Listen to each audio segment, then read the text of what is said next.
Bonjour et bienvenue, je suis Anne-Marie Cunier et je suis ravie de vous recevoir dans le podcast Learn and Enjoy.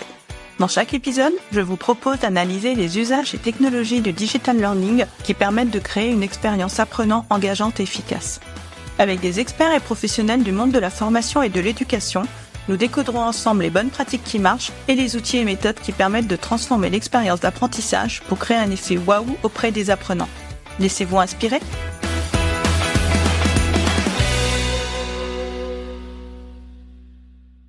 Cet épisode est soutenu par AppleLearn, le LMS ultra intuitif qui complète votre équipe avec ses 8 agents IA. Ces agents spécialisés travaillent avec vous. Ils vous aident à scénariser vos formations, à les rendre plus inclusives, à les traduire et même à optimiser le tutorat et le suivi de vos apprenants. Le résultat ? Vous confiez les tâches chronophages à l'IA et vous vous concentrez sur l'essentiel, votre stratégie pédagogique, l'accompagnement humain et l'innovation. Avec AppleLearn, vous concevez, vous engagez et vous réussissez. Pour en savoir plus, rendez-vous sur applelearn.com en cliquant sur le lien qui se trouve dans la description de l'épisode et dites-leur que vous venez de ma part pour bénéficier des frais de mise en service offerts.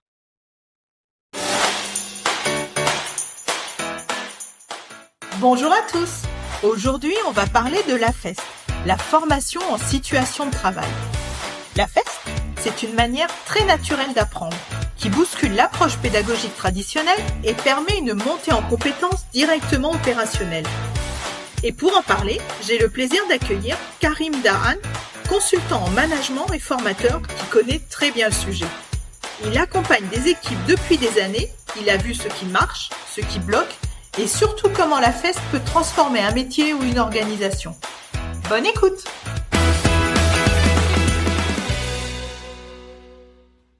Bonjour Karim et bienvenue. Bonjour Anne-Marie, merci de m'avoir invité. Eh bien moi je suis ravie de t'accueillir dans cet épisode et surtout j'ai très hâte que tu nous partages ton expérience autour de la FEST, qui est vraiment une approche qui transforme l'apprentissage directement sur le terrain. Et je suis d'autant plus heureuse de t'accueillir parce que nous avons un point commun qui est la ville de Tours. Donc tu vis à côté de Tours. Et moi, Tours, c'est ma ville natale et j'y retourne toujours avec beaucoup de plaisir. Donc, un épisode entre Tourangeaux.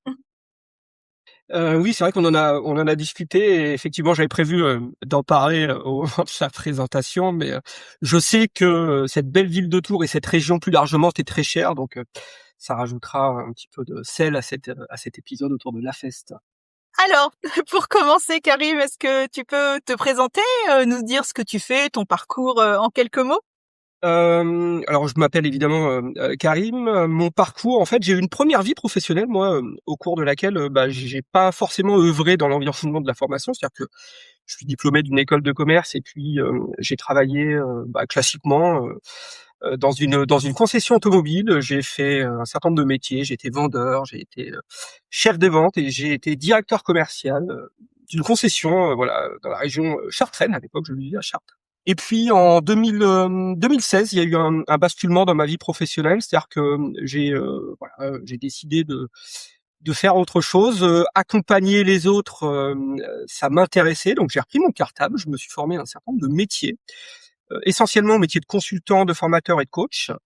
Et j'ai créé mon entreprise en 2018, mars 2018. Ça commence à dater. Donc je suis le dirigeant fondateur du cabinet Performance Management et cette entreprise de conseil et de formation, elle œuvre modestement à la professionnalisation des managers et des formateurs internes en entreprise. Et même si j'habite, on l'a dit, dans une région qui est chère à ton cœur, je rayonne dans toute la France. C'est-à-dire que j'ai des clients évidemment en région Centre-Val de Loire, mais pas que. Oui, tu vas un petit peu partout en France, d'après ce que tu m'as dit. Ouais, c'est ça. Un vrai globe-trotter. Oui, mais tu sais, quand tu fais ce que t'aimes, c'est absolument pas un problème, quoi. Au contraire. Oui. Alors Karim, est-ce que tu peux nous expliquer simplement ce qu'est la FEST ? Alors oui, je vais essayer d'être simple. Et si je ne le suis pas, évidemment, je t'autorise à m'arrêter. Alors la FEST, c'est l'acronyme d'action de formation en situation de travail. C'est-à-dire qu'au même titre que la formation en présentiel ou à distance, Légalement, aujourd'hui, la FEST est un moyen d'atteindre un ou des objectifs professionnels énoncés en amont, et puis elle doit être réalisée dans le cadre, d'un parcours pédagogique bien défini.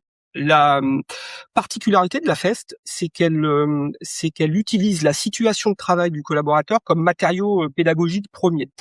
La situation de travail, dans le cadre d'une AFEST, elle devient le support de développement des compétences du salarié. C'est la loi Avenir professionnel, Liberté pour choisir son avenir professionnel, du 5 septembre 2018, qui a fait entrer l'AFEST dans le cadre du travail. Alors avant, la formation au poste existait déjà avant cette réforme, mais elle était souvent réalisée en entreprise de manière informelle. Elle n'était pas forcément reconnue et elle était peu structurée. Bah, justement, moi la première, on confond, souvent, AFEST et formation, je dirais, sur le tas. Donc, pour toi, c'est quoi vraiment, la vraie différence?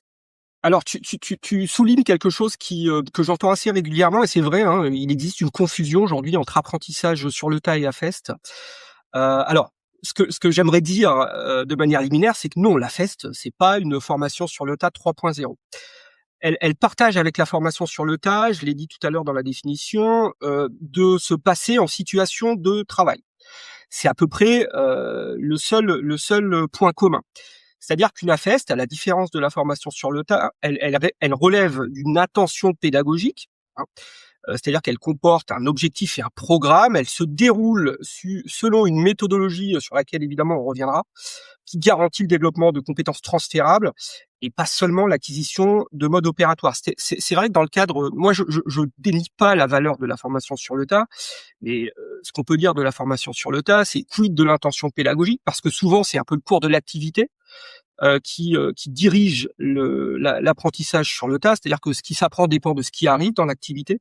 Il n'y a pas forcément d'intentionnalité instituée. Il n'y a pas d'aménagement du travail à des fins pédagogiques. Donc voilà, la confusion, elle existe parce que les deux modalités se déroulent en situation de travail, mais j'ai essayé d'être clair pour faire comprendre les grandes différences entre les deux. Et finalement, peut-être qu'on peut en revenir aussi au code du travail, parce que le code du travail finalement nous rappelle les grandes différences entre l'apprentissage sur le tas et la FEST.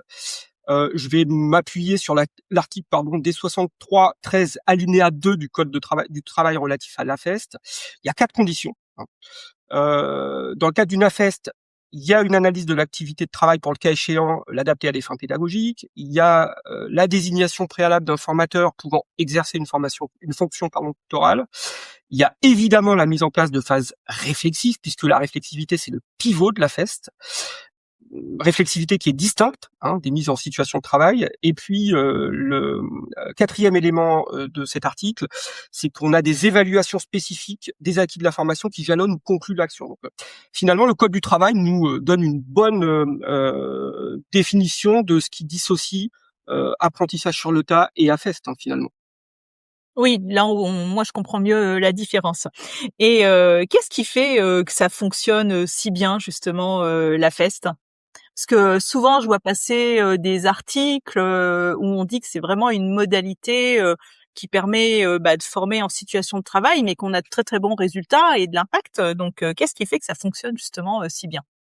Alors, c'est une excellente question. Et puis dans ta question, moi, ce que j'aime bien, c'est que tu parles d'évaluation, d'impact. La formation, c'est pas une fin en soi. On se forme pour mieux agir en situation, pour apprendre à faire, ou pour devenir meilleur dans ce qu'on fait en situation de travail. Alors, pour répondre à cette question, je vais m'appuyer sur ce que nous dit Jonathan Potier dans son livre L'évaluation de la formation. Alors, je vais m'appuyer sur la 3e édition.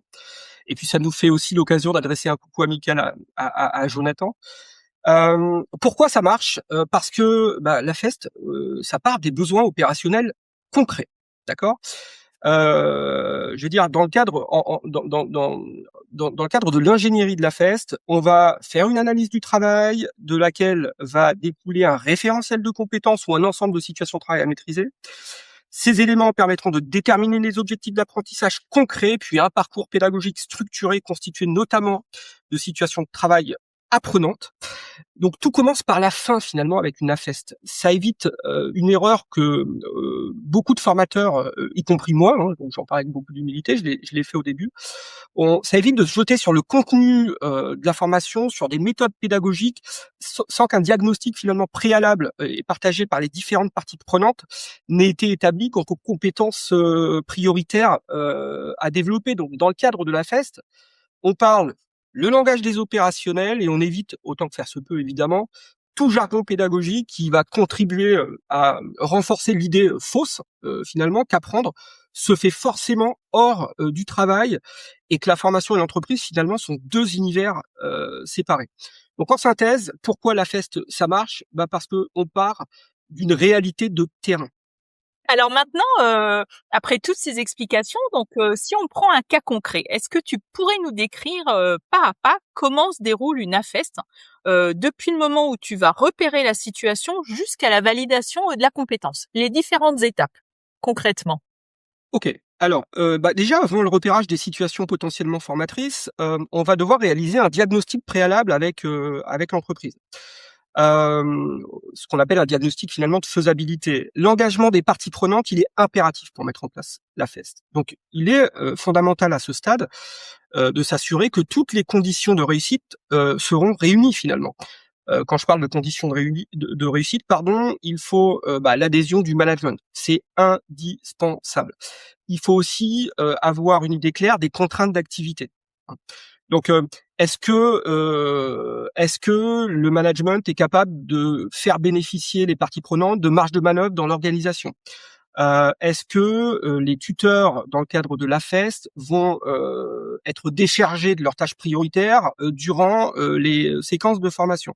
Donc, il est évidemment important de s'assurer de la validation de l'entreprise par rapport à ces sujets. Ensuite, la deuxième étape, on va tout simplement organiser l'action de formation AFEST. C'est quoi organiser l'AFEST ? C'est déjà choisir le tuteur, la tutrice, le formateur, formatrice, peu importe la sémantique, l'outiller si nécessaire, parce que accompagner un apprenant dans le cadre d'une AFEST, ça nécessite une expertise technique, une expertise métier, mais aussi une appétence pour la pédagogie et un certain nombre d'outils, notamment pour mener les entretiens de réflexivité. On va évidemment, dans le cadre de l'organisation de cette AFEST, analyser l'activité, analyser le travail, on va regarder les fiches de poste, s'intéresser au travail prescrit, mais le travail prescrit n'est pas tout à fait le matériau premier de la FEST, on va plutôt questionner le travail réel avec des interviews d'experts, avec de l'observation. On va ensuite concevoir le parcours de formation, on va auto-positionner le collaborateur apprenant, c'est-à-dire qu'il va devoir s'auto-positionner par rapport à des compétences visées attendues en fin de parcours. Et puis, on va devoir adapter et ajuster le parcours si nécessaire. Donc, dans le deuxième pilier qui est l'organisation, on met un petit peu tout ça. Ensuite, on a conçu le parcours, on va le mettre en œuvre, on va le déployer, on va réaliser les mises en situation, on va aussi organiser des séquences d'analyse réflexive. On va aussi évaluer durant ce parcours des évaluations intermédiaires. J'ai parlé de l'auto-positionnement qui est une forme d'évaluation initiale. Et puis on va évidemment évaluer à la fois l'apprenant, mais aussi la manière dont l'AFEST a rendu l'organisation plus apprenante à la fin du parcours. Et puis, in fine, la quatrième étape, c'est le bilan avec les parties prenantes. On va faire un point sans complaisance sur ce qui a marché, ce qui a moins bien marché, et puis en quoi l'AFEST, c'est aussi la petite particularité de la FEST, au-delà de faire en sorte que les apprenants deviennent plus compétents, ça vient aussi à un moment donné, en tout cas c'est l'idée, permettre à l'entreprise de devenir potentiellement plus apprenante. Ah oui, d'évoluer vers une organisation apprenante. Tout à fait. Et tout cela, ça se déroule en combien de temps à peu près ? Il n'y a pas de temps ni minimum ni maximum. Je trouve que en pédagogie, mais pas que, le mieux est souvent l'ennemi du bien. Moi, j'aime bien les ingénieries simples.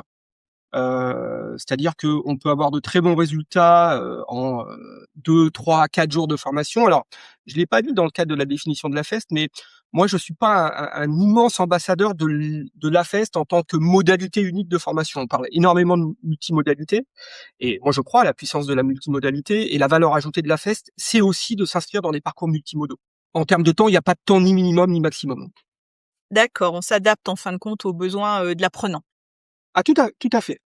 Alors depuis 2018, donc tu as accompagné, pas mal d'équipes, hein, et j'imagine que tu as observé, des freins, sur le terrain. Donc, quels sont ceux que tu observes, le plus souvent, en entreprise?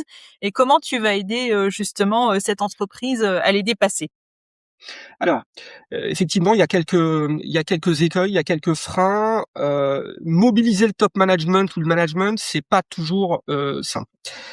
Et puis il faut comprendre, une chose, dans le cadre de la FEST, c'est que ce qu'on va privilégier, c'est non pas la production, mais l'apprentissage. Donc on va, à cet effet, essayer de créer des situations de production aménagées. On va pédagogiser des situations de travail pour les rendre apprenantes. Ça veut dire que, les gens mobilisés dans le cadre d'une AFES, que ce soit l'apprenant ou le tuteur, doivent bénéficier de marge de manœuvre organisationnelle. Il faut bien faire comprendre au top management que là, ce qu'on va privilégier, c'est pas forcément, la productivité, mais on va surtout s'intéresser, à l'apprentissage. Et c'est pas forcément toujours évident à faire, adhérer le top management à à ce mantra. La notion de réflexivité, j'en ai parlé tout à l'heure, elle est, parfois difficile à appréhender, par le formateur interne. Moi, ce que j'ai observé durant, ces dernières années, c'est que, on choisit souvent un tuteur ou une tutrice sur la base de son expertise technique. C'est évidemment fondamental. Mais il y a un autre sujet qui est fondamental, c'est que pour être un bon tuteur, une bonne tutrice en AFEST, il faut une petite appétence quand même pour la pédagogie, pour l'envie de transmettre. Et la réflexivité, c'est pas de l'évaluation. C'est-à-dire que la réflexivité, c'est en gros, j'aide mon apprenant à prendre du recul par rapport à ce qu'il vient de vivre pour en tirer de nouveaux enseignements. Je m'aperçois que dans la pratique, les tuteurs ont souvent envie d'amener la solution à l'apprenant en cas de difficulté et pas forcément de le laisser se questionner. Donc c'est aussi une difficulté, ça, à leur faire comprendre que les analyses réflexives, c'est pas tout à fait des temps d'évaluation, hein.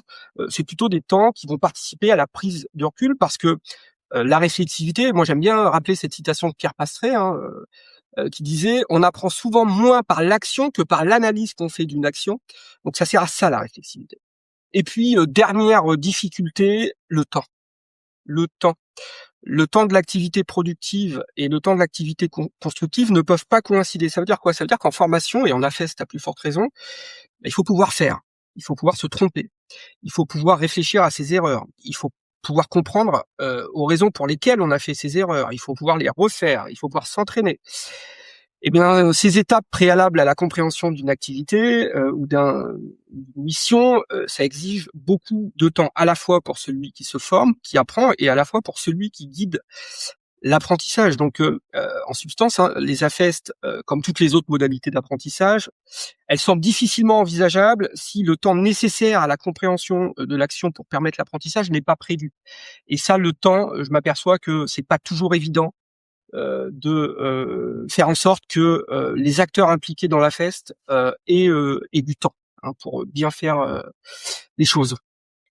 Oui, ils veulent que ça se passe, tout de suite, quoi. Oui, Ils n'imaginent pas que ça peut se dérouler sur une temporalité, de quelques jours, comme tu le disais, quoi. Mmh. eh ben évidemment, ils sont, durant la phase de diagnostic, ils sont toujours, très motivés, par la perspective de se former en situation de travail parce que, bah, c'est dans le cadre de son activité qu'on peut évidemment acquérir ou développer les compétences, mais, dans la partie opérationnelle, dans la pratique, on s'aperçoit que, quand on leur fait comprendre que l'apprentissage, c'est plus ou moins long selon les profils, ça peut parfois, poser des difficultés parce que, les chaînes de production, dans l'industrie, par exemple, elles vont pas s'arrêter de tourner, durant la phase, d'apprentissage, quoi. Parfois, on arrive, hein, à le faire, mais c'est pas toujours, évident. Bah oui, j'imagine.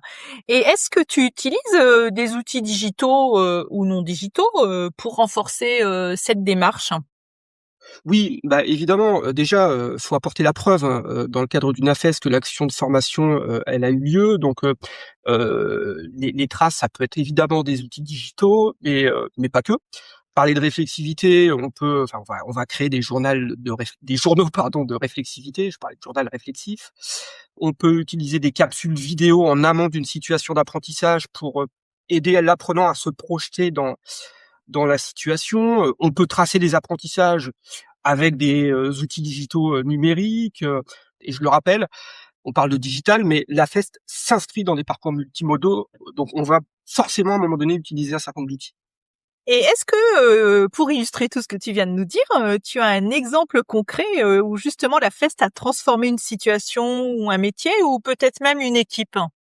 Alors, j'ai pas la prétention de dire aujourd'hui que les projets d'AFES que j'ai accompagnés ont transformé les organisations. En revanche, ça a très souvent, voire quasiment tout le temps, été couronné de succès. Et pour répondre à ta question, je vais m'appuyer sur 2 témoignages, si tu me l'autorises. Le témoignage de quelqu'un qui a été apprenant. Donc voilà ce qu'il dit: «Je suis tout à fait prêt aujourd'hui à suivre d'autres AFES, car rien de mieux que le terrain pour apprendre. Je préfère cela plutôt que d'être dans une salle». Et puis je vais aussi te proposer le témoignage d'un manager qui nous dit la chose suivante: «L'AFEST nous a permis d'atteindre les objectifs que nous avions depuis longtemps. Il est important d'aller sur le terrain avec le salarié, de lui donner les bons outils, car c'est une forme de reconnaissance et de solidarité. Réfléchir avec lui pour qu'il s'améliore. Nous n'avions jamais pu mettre en place cela et on voit que cela marche très bien». Oui, là, on est dans un binôme quelque part, manager-apprenant. C'est Tout important à fait. ça Ouais, ouais, tout à et fait. c'est ça qui fait que ça marche. Ouais, ou apprenant, pardon, accompagnateur ou tuteur. Là, le manager était pas forcément le tuteur qui était dédié sur la séquence, mais en tout cas, lui, il est très content parce que par rapport aux objectifs qui avaient été assignés au départ, bah, c'était gagné, quoi. Oui. Et là, justement, tu as partagé un témoignage d'un apprenant et d'un manager. Et comment est-ce qu'on peut leur donner envie, justement, d'embarquer dans cette démarche d'AFEST? Alors, les avantages de la FEST, ils sont multiples, à la fois pour l'apprenant, à la fois pour le tuteur et à la fois aussi pour l'entreprise. Je vais démarrer avec l'apprenant. Quels sont les différents avantages et pourquoi c'est une modalité qui fonctionne très bien? J'ai envie de démarrer en disant qu'en tant qu'apprenant, je vais bénéficier d'une formation qui est directement liée à mon métier et à mon emploi. Donc c'est quand même pas neutre. Mon parcours, il est individualisé, il est adapté justement à mes besoins. Je vais être formé juste à temps, juste assez, de manière personnalisée, sans avoir à me déplacer en formation. Je bénéficie d'un accompagnement par un expert métier. Je vais aussi disposer de temps pour prendre du recul sur ma pratique et améliorer ma pratique. Mon travail, dans un monde idéal, il est aménagé pour me permettre d'apprendre. Mes progrès et mes acquis sont validés par mon accompagnateur et puis visés par mon employeur. Et puis, bah, j'apprends finalement en marchant, j'apprends en faisant. Je deviens véritablement acteur du développement de mes compétences. À l'heure où sur LinkedIn et ailleurs, on pointe souvent le manque d'engagement des apprenants en formation, la FEST répond à cette problématique. Donc c'est top finalement pour développer mes compétences en tant qu'apprenant et puis développer aussi mon employabilité. Mais pour l'entreprise, il y a aussi un certain nombre d'avantages à s'inscrire dans une démarche à FEST. Ça permet de faciliter le recrutement et d'améliorer l'intégration des nouveaux salariés en les rendant plus rapidement opérationnels. Ça permet de fidéliser aussi ces salariés en leur offrant de véritables opportunités de développement de compétences. Et puis par extension de promotion interne. Ça permet aussi de maintenir et de préserver les savoir-faire clés, hein, et d'améliorer la performance globale des équipes. Ça permet, et là je pense que ça va parler à un certain nombre de chefs d'entreprise, ça permet aussi de réaliser des économies substantielles de formation. Pas d'absence du salarié, pas de frais de déplacement à prévoir, pas de remplacement non plus à prévoir. Et puis je finirai avec une forme de souplesse, hein, ça permet de former juste à temps, hein, juste assez au plus près, hein, des besoins du salarié, de manière personnalisée. Et puis ça permet aussi de répondre à ses obligations légales, notamment à son obligation de former ses salariés à minima tous les 6 ans. Bah oui, que des avantages finalement. Et j'aime bien ce que tu as dit, c'est vraiment, former, juste à temps par rapport à ce que l'apprenant, a besoin et dans le flow of work quelque part, donc ça c'est important. Absolument, tout à fait, c'est très juste. Alors on va arriver à la fin, de notre épisode, Karim, merci pour tout ce que tu nous as, partagé. Donc je vais avoir une, dernière question, pour conclure. Donc si tu avais, un conseil à donner, à quelqu'un, qui veut lancer, une action, d'AFEST, demain dans son organisation, dans son entreprise, ce serait, lequel?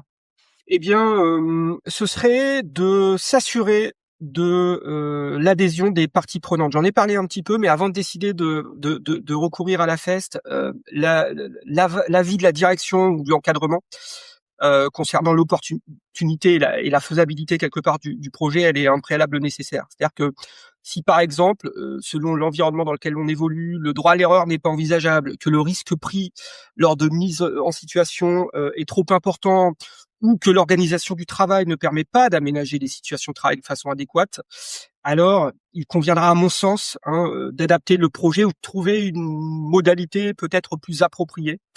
Ce diagnostic d'opportunité et de faisabilité, c'est l'étape préalable indispensable à la mise en œuvre de tout projet d'AFEST. Et puis, ce sont ces conclusions finalement qui permettront de nous dire si l'AFEST est la bonne solution pour développer les compétences visées et puis répondre positivement aux enjeux auxquels l'entreprise est confrontée. Oui, donc bien verrouiller l'adhésion du management dès le départ. Oui, parce que par expérience, quand on n'a pas cette adhésion et quand on n'a pas de façon opérationnelle un grand oui sur les sujets que je viens de développer, ça donne pas de très très bons résultats. Ouais, donc c'est pas la peine d'y aller, du coup. Non. Eh bien, merci beaucoup, Karim. Est-ce que tu aurais éventuellement une ressource à recommander à nos auditeurs pour compléter? Donc, il y a ton livre blanc, je mettrai le lien dans les notes de l'épisode. Mais est-ce que tu as éventuellement une autre ressource à conseiller? Alors, ça va me donner aussi l'occasion d'adresser un grand coucou au cabinet C-Campus sur le sujet de la FEST. Très sincèrement, si vous devez vous abonner à un seul blog, c'est celui de Marc Dennery et d'Henri Ocre, les cofondateurs et dirigeants de C-Campus. Marc et Henri s'intéressent à la situation, à l'apprentissage en situation de travail depuis 10-15 ans. Ils ont écrit des articles sur le sujet, tous meilleurs les uns que les autres. Donc, si vous vous intéressez à la FEST et si vous voulez challenger votre niveau de connaissance et puis aller plus loin, parce qu'ils proposent aussi des formations sur le sujet, notamment celles qui visent à devenir référent, il faut aller lire les contributions du cabinet C-Campus qui sont extrêmement riches, bien documentées et alors je le lui ai dit, il découvrira pas, mais Marc Dennery a une qualité de plume qui est incroyable et c'est toujours au-delà d'apprendre plein de choses, c'est toujours un bonheur quand on aime lire de lire ce qu'écrit Marc. Eh bien, merci beaucoup, Karim. Je mettrai le lien de C-Campus également dans les notes de l'épisode. Eh bien, merci beaucoup pour cet échange. Moi, j'ai appris plein de choses. Eh bien, merci à toi, encore une fois, Anne-Marie, pour l'invitation. On en a parlé tous les deux. Je suis pas un énorme fan de l'exercice. J'adore écouter des podcasts, mais j'aime moins en être acteur. J'ai accepté parce que ton podcast est l'un des pionniers dans notre environnement. C'est-à-dire que à l'heure où ça s'est démocratisé, toi, t'en fais depuis quelques années. Et il est hyper quali. Donc un grand merci à toi d'avoir pensé à moi pour co-animer avec toi ce podcast sur ce sujet. Et puis évidemment au plaisir de se croiser enfin sur Tours. Ce sera avec plaisir évidemment. Oui, j'espère. Je te ferai un coucou la prochaine fois que j'irai avec un petit peu de temps pour qu'on se voit enfin sur Tours. Eh bien, merci beaucoup, Karim. Et je te dis à très bientôt. À très bientôt, Anne-Marie. Au revoir. Au revoir. J'espère que cet épisode vous a plu. Si vous aimez le podcast Learn and Enjoy et si vous avez envie de me soutenir, de m'aider à faire connaître ce podcast, la meilleure façon, c'est de me laisser une note 5 étoiles sur Apple Podcast ou un petit commentaire. Pensez aussi à vous abonner pour être informé de la sortie des prochains épisodes. Et pour rester en contact ou me proposer un thème que vous souhaitez que j'aborde, vous pouvez me rejoindre sur LinkedIn. Vous me trouverez sous mon nom, Anne-Marie Cuinier. Je vous dis à très vite pour un nouvel épisode.